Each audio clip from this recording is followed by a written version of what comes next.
Welcome again to my show, Searching for Integrity.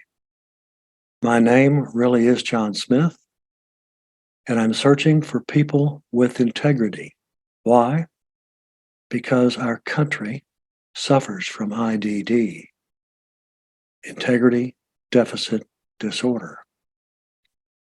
Today we have a guest, Alicia Moore, and her book, Crushing It in College, Your 7-Step Guide to an Awesome Adventure. Are you there, Alicia? Yes. Hi, John. Again, yes, of course.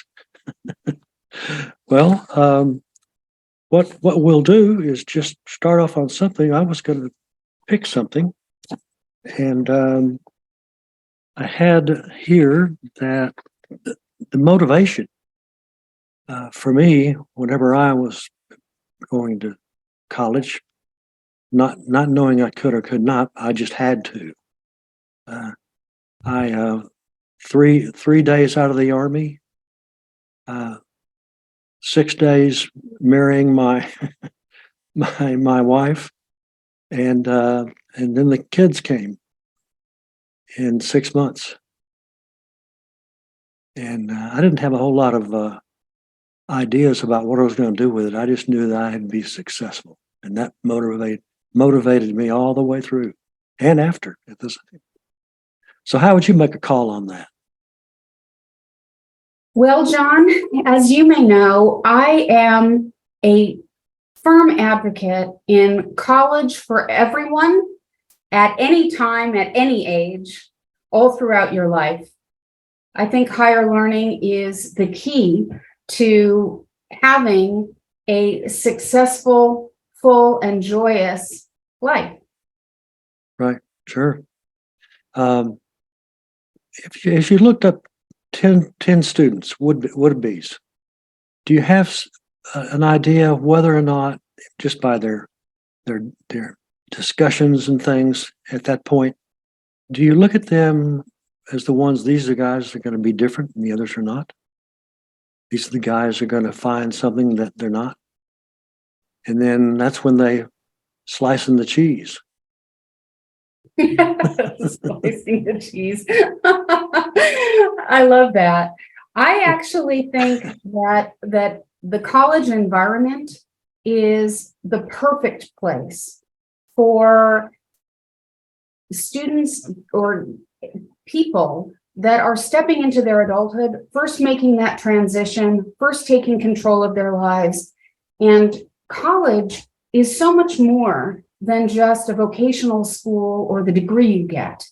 By that experience, you come into contact with people from all over the world, potentially, from different backgrounds, socioeconomic circumstances, life experiences, viewpoints, big towns, small towns, all over. And Right. all of these people are going through the same experience at the same time. Where else other than the Army can that occur in today's society? So it's a beautiful opportunity to make connections, to get new ideas, to reinforce your own boundaries, to understand your boundaries, right? Right. It's just, it's really a unique time in your life and experiential situation that really isn't replicated anywhere else. So I think everyone should go. I think that I often, as a mistake, trying to determine a book is not its cover. You don't know about a book at the cover. They turn out to be completely different as the pages turn. And those kind of flock together in a sense.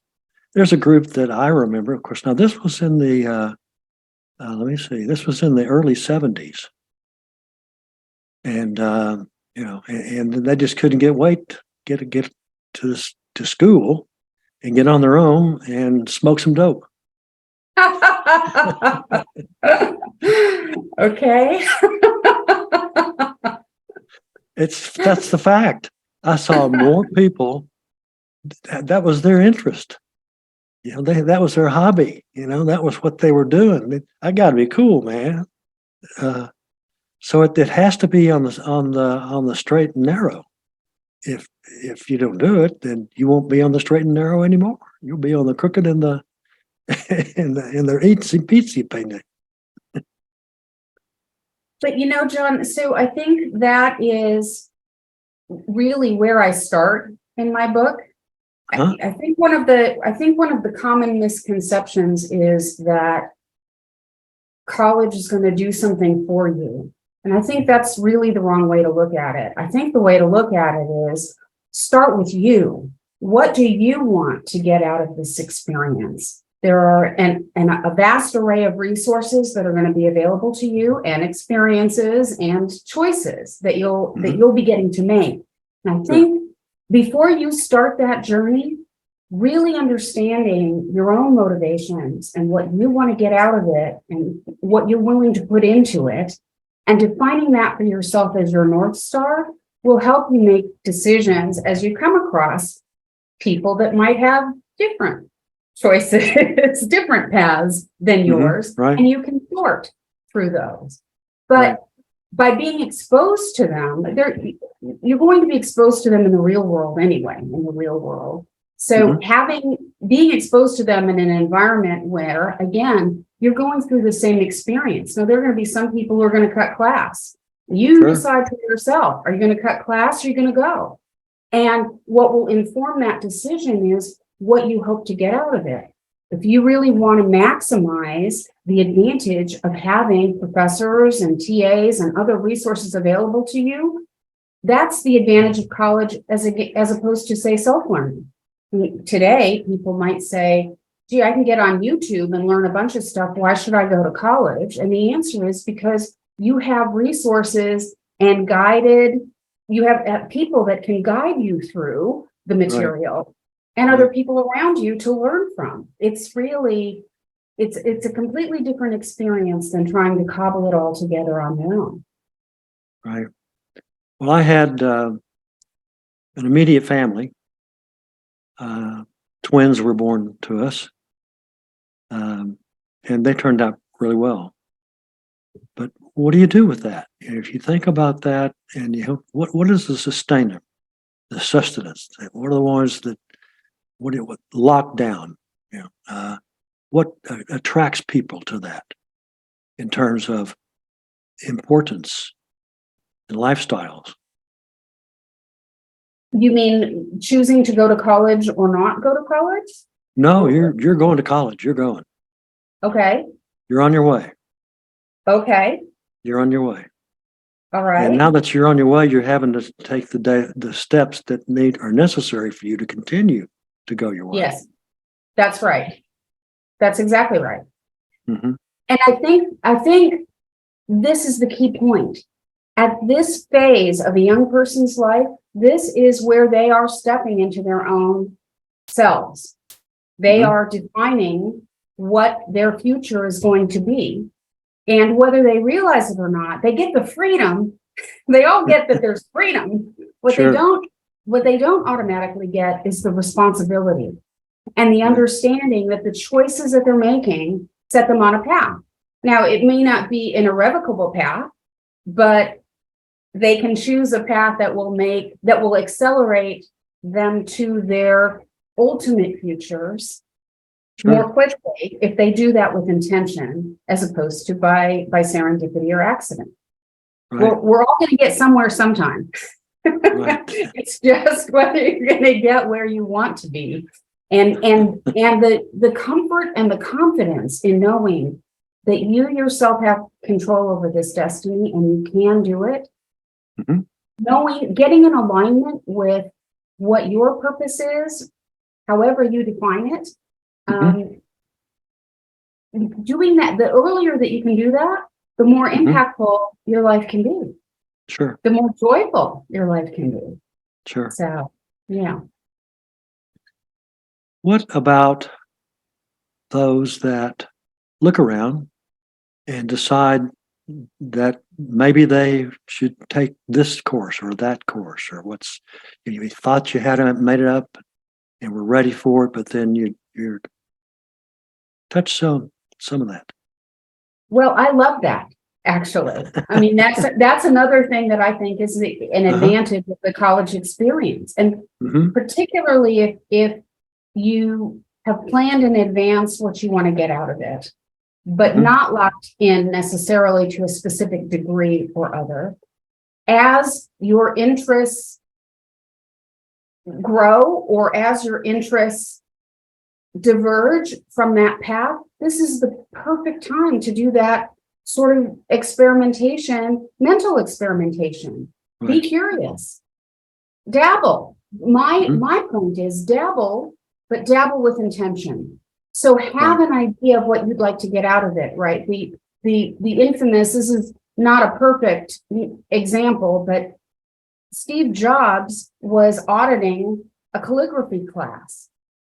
He wasn't taking that. He wasn't at that point. He wasn't actually even enrolled at that point. But certainly it wasn't, in line with an engineering major. But he took a calligraphy course, and the what he learned about the beauty of lines and the simplicity informed what he later did with Apple and made Apple computers so successful. So dabbling outside your lane is perfectly great. And most colleges do have a general ed component that allows specifically for you to take classes that are outside of kind of what your major might be for that very purpose. Yeah.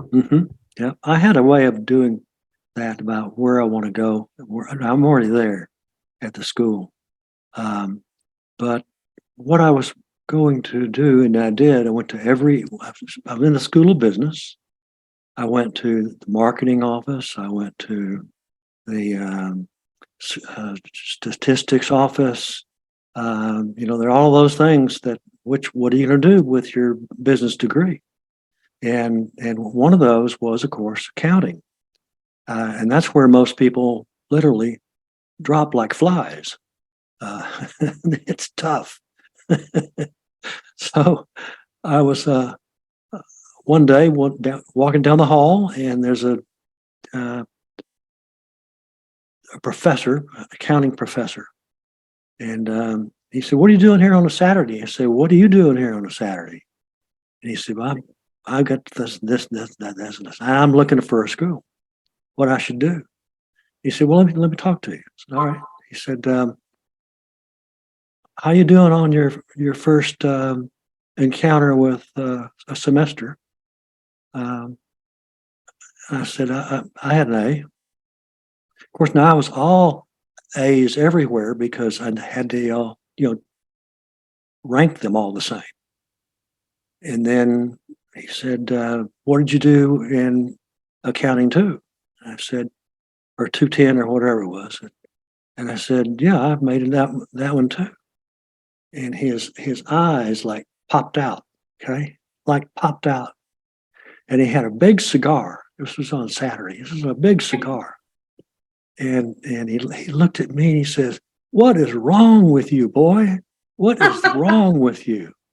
And I just couldn't just, it was just, that was it. That was all. And so I became a CPA, had a good career for a while. But but that was a story, that was a real story. And he, of course, he's passed now. But it's something you don't ever forget. And that's one of the things which chapter is that in your book? about the roads. That's chapter 4, about planning your journey, but taking unbeaten paths. Right. There you go. Yes, there you go. Exactly. Yeah. But but you raise another point, and this is the interesting thing. I think there is a unfortunate trend right now because of the high cost of college and because of economic uncertainty. People are really conflating the college experience and the value that you get out of college with that degree and that first job that you get out of college. And the reality is that the benefits to the individual and to society as a whole by having people graduate from college, it isn't the degree. You could have an English degree, and many people could say, "Oh my gosh, an English degree, what will that do for you?" Well, now with Chat GPT, they are looking for people with English degrees to help people formulate and make better their queries to Chat GPT. So knowing the language now all of a sudden is married with the technology. And if you had a technology degree, that could very easily be disrupted because there are tech disruptions all the time. So you get the degree in what you're interested in or where you think you can go, but what you really get is the confidence to learn how to learn, the success at learning, Right. right? So you've Yes. gone through that. Once you've gone through that, that never goes away. And so you can pivot throughout your life into other interests or other, whether by necessity or just by interest, you can pivot and have the comfort and confidence that you can do that. So, yeah. How do the people these days, how do they go for being a trade and not go to college? Is there more and more seeing that in a sense? Absolutely. Absolutely. There's a huge trend now, and it's fueled by a couple of things. One is because there are such shortages in the workforce, companies like Amazon or Walmart or whatever are paying huge sign-on bonuses, especially for someone just out of high school. Huge sign-on bonuses, $10,000, $20,000 a year, or not a year, but to sign on. It's quite an incentive to go into that trade. Right. The challenge is that over the course of a lifetime, did you know that college graduates earn on average $1 million more than someone with just a high school degree? Sure. Did you know that college graduates live an average of 7 years longer, have healthier lives, have there have been studies by the Luminosity Institute on happiness, self-reported happiness. People that have college degrees report themselves to be more satisfied with their lives and happier with their lives. So there is an immediate incentive to go into a trade, but when you look at over the course of your lifetime, you're missing out. And you can go to college and then go to a trade if the job market is difficult or whatever. My argument is go to college and then go to the trade. And yes, you may incur some debt, but that debt will be overcome over the course of your life. And colleges will work with you to make sure, they will reschedule the loan, or they will make it so that as long as you're paying along the way, they will work with you to make it happen. And so I really would encourage everyone to look into that opportunity, not be off put by the high cost upfront. And I've seen that within my own family. I've seen that. But it didn't last very long. So they came back to it. Actually, I'm in Arizona now, and I'm going to be going back to Texas in a couple of weeks. Next week it's upon me. Two grandchildren are graduating from high school. So that's a chance for me to go back and see my boys, my twins. And so we'll do well with that. I just need to harass them enough.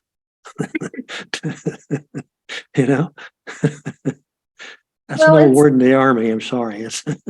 Yeah, no, it's really tricky. It's a tricky time for parents and grandparents, right, to hand over the reins, because for 18 years you built this rocket. Now it's on the launch pad, and you have to let it go. But you really want to make sure mission control and ground control, and how you do that, how you hand over the reins and let them sort of take over their journey is tricky. It's difficult. And some kids are more ready and prepared than others for it. But ultimately, unless you want them living in your basement and living on the dole the rest of their lives, they're going to have to step into their own at some point. And so how to make that as inspirational and exciting and them-centric as possible, I think is really where the trick lies. Yeah, you got to keep interesting and have interesting in front of you all the time. Yes. I think so. I have a friend that's got an older son. I think he's got one son. His one son is 45, and he's living at home. Oh. And man, he's it's difficult, and I feel very sorry for them. But that kind of thing can happen no matter what you do. Well, sure, and particularly when economic circumstances are really are hard, or sometimes familial circumstances require, some of the aging people may need some assistance or help, and so family jumps in. And I have nothing but respect for people that need to go through that. I think the challenge for me is that I believe that each one of us uniquely has something to contribute to humanity, to the planet, to our fellow humans, to our communities.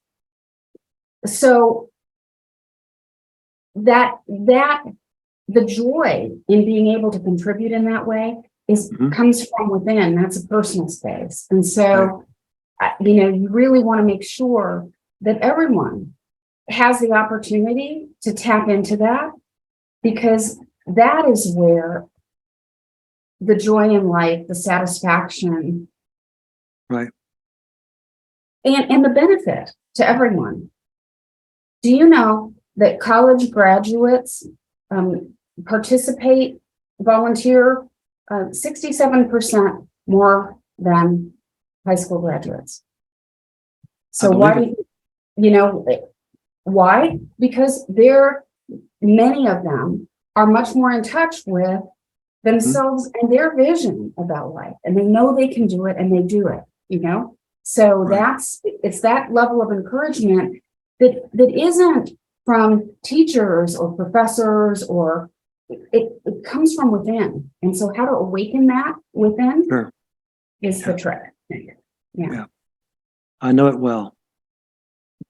Yeah, exactly. And I keep it well.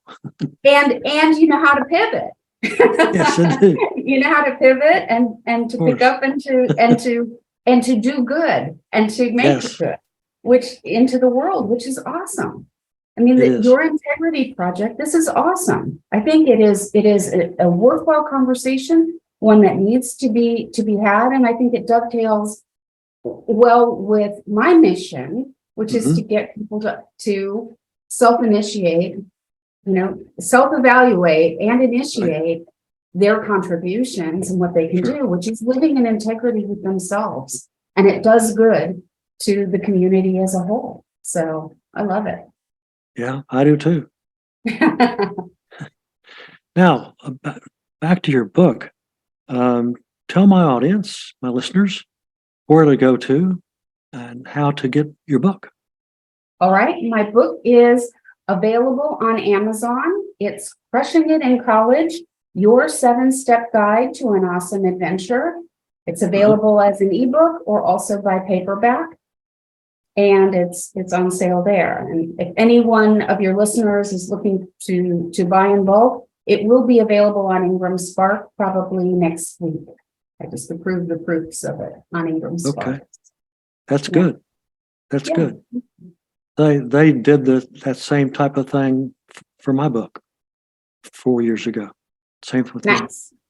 And I've got another idea that I'm going to achieve, but I have to put it in motion, and I'm not doing that. So I'll just have to do that a few times and get on the road again.